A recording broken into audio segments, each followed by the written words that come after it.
কোনো খ্ৰীষ্ট ধৰ্মৰ লোক কিন্তু হিন্দুলৈ অহা নাই। কেৱল হিন্দু ধৰ্মৰ লোকসকলকহে খ্ৰীষ্টানলৈ নিছে তেওঁলোকে। এইবিলাক বন্ধ হ'ব লাগিব। এয়া মোৰ ভাষণ নহয়, নাভাবিব এয়া মই কৈছোঁ বুলি। এজন গুণী জ্ঞানী ডাঙৰ মানুহে কৈছে। প্ৰথমে মই এটা ভিডিঅ' দেখাম, ভিডিঅ'টো চাই তাৰপিছত আকৌ কথা পাতিম আমি। নাই চাওক, ভাৰতবৰ্ষত ধৰ্মৰ অধিকাৰটো এইটো ভাৰতীয় সংবিধানে প্ৰদান কৰা অধিকাৰ। কিন্তু প্ৰশ্ন হ'ল, উদযাপন কৰাত কোনো আপত্তি নাই। কথাটো হৈছে আমাৰ সংখ্যা কমি গৈছে নেকি? সনাতনী পৰম্পৰাত বিশ্বাসী, সনাতনী সভ্যতাত বিশ্বাসী লোকৰ সংখ্যা ক'ৰবাত কমিছে নেকি? যদি তেওঁলোকৰ নকমে, আমাৰ কেনেকৈ কমিব পাৰে? তেওঁলোকৰ মানুহ কোনোবা হিন্দু সংস্কৃতিত দীক্ষা লৈছে নেকি? হিন্দুলৈ তেওঁলোক প্ৰত্যাৱৰ্তন হৈছে নেকি? কোনোবা খ্ৰীষ্টান মানুহ হিন্দুলৈকে আহিছে নেকি? কেৱল হিন্দুৱে খ্ৰীষ্টান হ'ব লাগে, কেৱল হিন্দুকে টাৰ্গেট কৰিব, এইটো উচিত কথা নহয়। এই কথাটো বন্ধ হ'ব লাগে। তো ভিডিঅ'টোত দেখা মানুহজন প্ৰত্যেকে চিনি পাইছেই।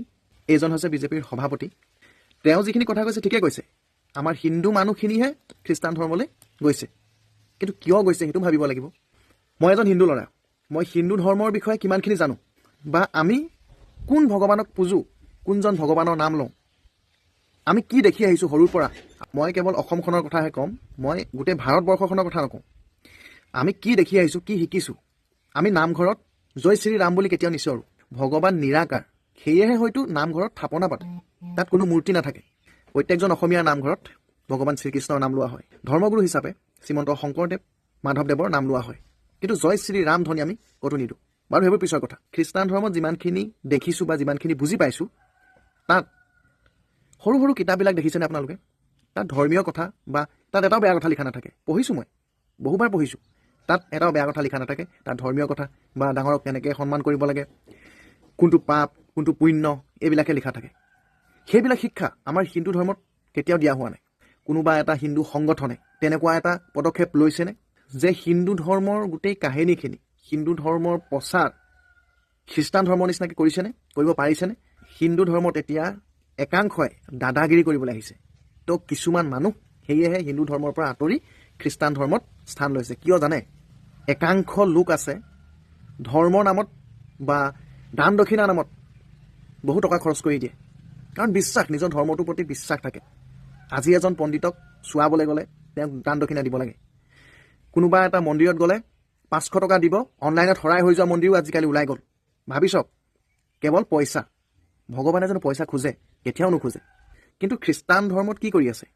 যিসকল দুখীয়া মানুহক তেওঁলোকে কিবা এটা দিছে, সহায় কৰিছে, সেইটোৱেতো সৰুৰ পৰাতো সেইটোৱে দেখি আহিছোঁ। খ্ৰীষ্টানসকলৰ এটা কথা ভাল লাগিলে, প্ৰত্যেককে সমান চকুৰে চাই, সমান লেভেলত লৈ যায়, এটা লেভেলত লৈ যায় তেওঁলোকক। কিন্তু আমাৰ হিন্দু ধৰ্মত সেইটো নহয়। এতিয়া কিমান পণ্ডিত আছে, কিমান বাবা ওলাইছে, মাৰ্চিডিজ, অডি, BMW এইবিলাকত ঘূৰে। কিন্তু ভক্তবিলাক ঘৰত খাবলৈ নাই, ঘৰত চাউল খাবলৈ নাই, কিন্তু 500-1000 টকা তাত চান্দা দি থৈ আহে। কিন্তু খ্ৰীষ্টান ধৰ্মত সেইটো নহয়। খ্ৰীষ্টান ধৰ্মত মোৰ সন্মুখত নগাসকল আছে, তেওঁলোক খ্ৰীষ্টান, বা আদিবাসীসকল আছে, তেওঁলোকচোন পূৰা এটা লেভেলত থাকে সকলোখিনি। যিসকল ধনী, যিদৰে আমাৰ কোনোবাই বাবাবিলাক থাকে যে, তেনেকুৱা একদম ডাঙৰ ডাঙৰ খ্ৰীষ্টান ধৰ্মৰ কথা কৈছোঁ, তেওঁলোকে আহি দান দি থৈ যায়। কিন্তু আমাৰ ওলোটা, আমাৰ হিন্দু ধৰ্মত ওলোটা, আমাক সেই গৰীব মানুহখিনিয়ে, যিখিনি দুখীয়া মানুহ, সেই মানুহখিনিয়েহে বাবাক দান দিব লাগে। বাবাই 1 পইচা দান নিদিয়ে ক'তো। সেই টকাখিনি ক'লৈ যায়? বাবাই ক'ৰবাত দান দিয়া শুনিছেনে? কেতিয়াও নাই দিয়া। বাবাক দান দিব লাগে আমাৰ হিন্দু ধৰ্মত। আমাৰ হিন্দু ধৰ্ম আৰু খ্ৰীষ্টান ধৰ্মৰ পাৰ্থক্য সেইটো। আৰু যি ধৰ্মপুথিটো আমি চুব নোৱাৰোঁ, নাপায়, কিবা কিবি, ইটো কৰিব নাপায়, সিটো কৰিব নাপায়। আমাৰ হিন্দু ধৰ্মত সেই ছিষ্টেমটো আছে, নাপায়। খ্ৰীষ্টান ধৰ্মত সেইবিলাক নাই। খ্ৰীষ্টান ধৰ্মত মুক্তভাৱে যায়, গীৰ্জাত যায়, নিজৰ কি কৰে প্ৰাৰ্থনা কৰে, তেওঁলোকে কি বুলি কয় তেওঁলোকে প্ৰে কৰে।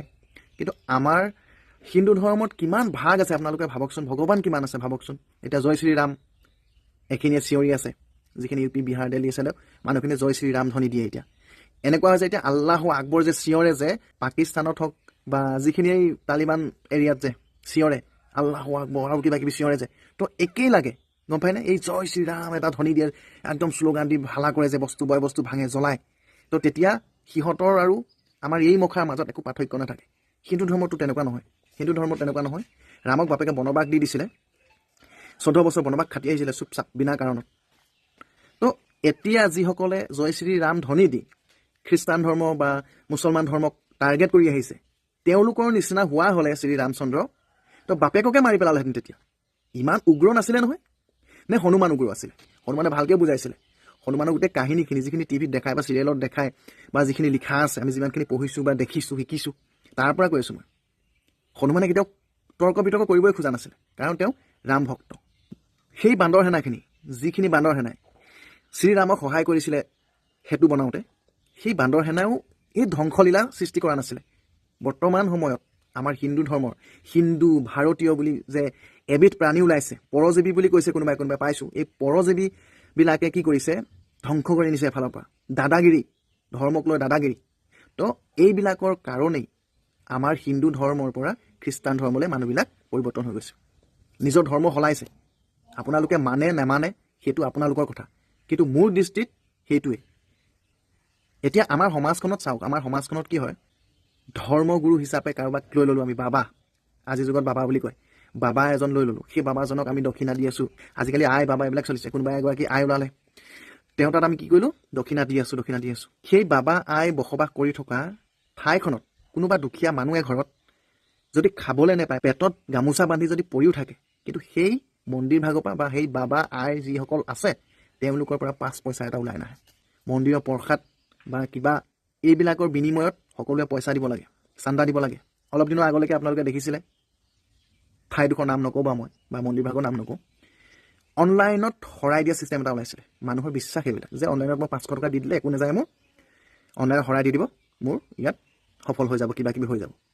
শৰাই দিয়ে নিদিয়ে পিছৰ কথা, এইটো মনত বিশ্বাস কৰি ল'লে যে মই শৰাই দিলোঁ, 500 টকা দিলোঁ, মোৰ কাম হৈ গ'ল। ভগৱানে জানো কেতিয়াবা পইচা বিচাৰিছিলে? নাই বিচৰা কেতিয়াও।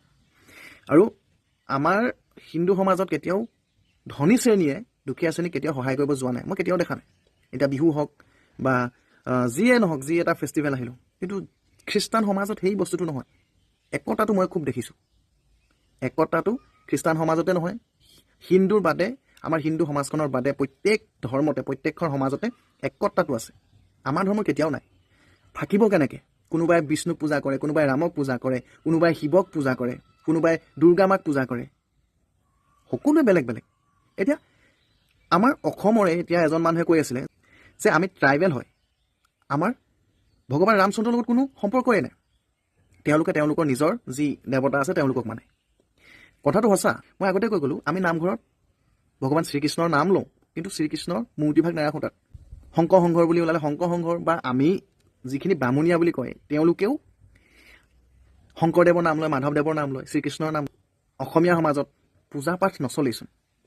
তেনেস্থলত এই নলবাৰীৰ ঘটনাটো, তেওঁলোকতো আছিলে কোনোবা ডেকা, কোনোবা কলিতা, তেনেকৈ আছিলে কিবা কিবি টাইটল, আমাৰ নিজৰ অসমীয়া মানুহ।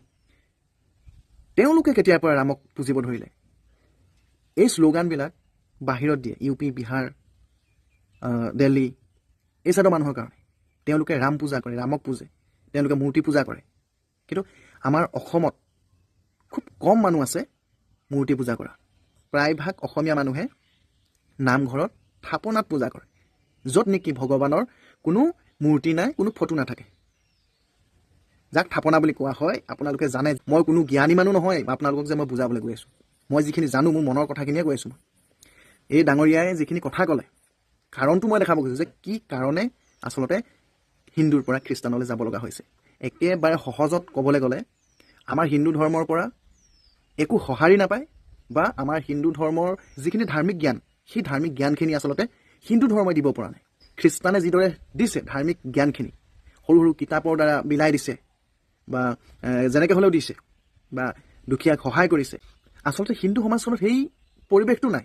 সেইকাৰণে মানুহবিলাক হিন্দু ধৰ্মৰ পৰা আঁতৰি কিবা এটা লাভৰ কাৰণে, যেনেকৈ আপোনালোকে আঁচনি দি আছে, নানা ধৰণৰ আঁচনি দি আছে, তো আপোনালোকক সেইকাৰণে মানুহখিনি আদৰি লৈছে যে বিজেপি চৰকাৰখন ভাল, আমাক সহায় কৰিছে, অৰুণোদয় পাইছোঁ আৰু কিবা কিবি আঁচনি পাইছোঁ, এইটো কাৰণে ভাল হৈছে, তো আপোনালোককে ভোটটো দিব।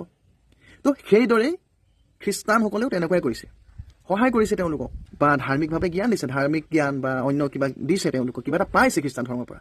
সেইকাৰণে হিন্দু ধৰ্মৰ পৰা আঁতৰি খ্ৰীষ্টান ধৰ্মলৈ গৈছে। তেওঁলোকৰ জীৱনত উন্নতি হয় নহয় সেইটো পিছৰ কথা, কিন্তু সকলোৱে বৰ্তমানটোৱে ভাবিছে ন, নিজৰ স্বাৰ্থটো ভাবিছে, নিজৰ ফাইদাটো ভাবিছে। যেনেকৈ আপোনালোকে ভাবিছে আঁচনি আমুক দিছোঁ তামুক দিছোঁ, তো ভোটখিনি আপোনালোকে পাব, তো সেই একেটাই কথা, গম পাইছেনে?